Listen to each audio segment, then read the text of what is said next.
Déjà, on voulait avoir vos impressions d'après-match, d'après ces 2 matchs de ce matin. Un peu votre ressenti après tout ce qui s'est passé. Premier point inscrit par la Française et ensuite l'Américain qui égalise. Ouais, on fait un bon début de rencontre pour le moment. Sur le premier simple féminin, Clémence fait un très bon match. Un match qu'elle remporte au 3-7. C'est une joueuse qui a manqué un petit peu d'expérience, on va dire, dans les moments importants. C'était une jeune joueuse, elle a 18 ans. Donc, Clémence remporte le match en 3-7, 6-3 au troisième. Donc on était parti sur une bonne dynamique. Après, malheureusement, Julien perd en 3-7 sur Martin Brudicki. Il remporte il avait le premier manche 7-6 et malheureusement il a eu un petit coup de mou, il a eu une baisse de pourcentage de première balle qui a fait en sorte que l'autre s'est mis à mieux retourner, à être plus dominant dans les échanges et malheureusement après les deux autres sets sont allés un petit peu trop vite à mon goût.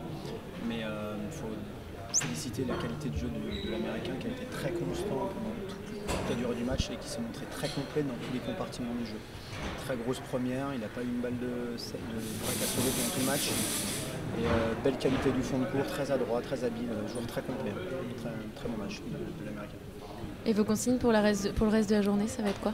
Alors là on est à un partout, c'est clair que nous on espère gagner le maximum de points sur les simples parce qu'on craint la qualité des Américains sur les doubles.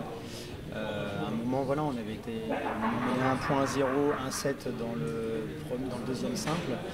On commençait à dire tiens c'est pas mal de pouvoir tourner à 2-0, bon on est un partout. Moi je reste confiant sur les deux autres simples qu'on a à jouer. Et après on verra à combien on tourne au niveau des simples et après les 3 doubles, on verra. Justement, pour les doubles, vous comptez faire comment? Alors pour les doubles, on a des joueurs qui vont rentrer en double parce que le règlement nous impose à ce que tous les joueurs fassent un match. Donc chez les filles, il y a Alice qui va rentrer sur les doubles et il y a également Louis. Mais on va attendre à chaque fois le déroulement de tous les simples pour voir l'état de fatigue. Le bilan au niveau des scores, parce qu'on ne fera pas la même composition si on est à 3-1 pour, 2-2 ou 3-1 contre. Donc là, pour le moment, c'est un petit peu à l'évite de présenter les compos de double. Et votre réaction quand vous avez vu que vous alliez affronter les États-Unis dès les quarts de finale, ça a été quoi? On savait que le tirage au sort en étant tête de série 5 nous offrait la possibilité de jouer soit les Américains, soit les Russes, soit l'Angleterre ou l'Allemagne. C'est pas le meilleur tirage. Voilà. Maintenant, pour gagner le Mastery, il faut jouer les Américains quoi qu'il arrive. Donc on les a pris au premier tour, c'est comme ça. Mais on aurait préféré jouer notre équipe. Mais c'est pas grave.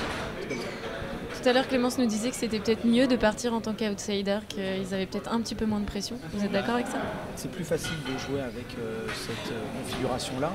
Maintenant, quand vous jouez les têtes de série 1 qui restent sur 6 ou 7 victoires de suite, ça suffit pas souvent. Donc il faut quand même réussir à élever son niveau de jeu et être constant sur toute la durée de la rencontre qui est longue, parce qu'on a commencé il y a 2h30 et c'est loin d'être fini. Voilà. Très bien, je vous remercie.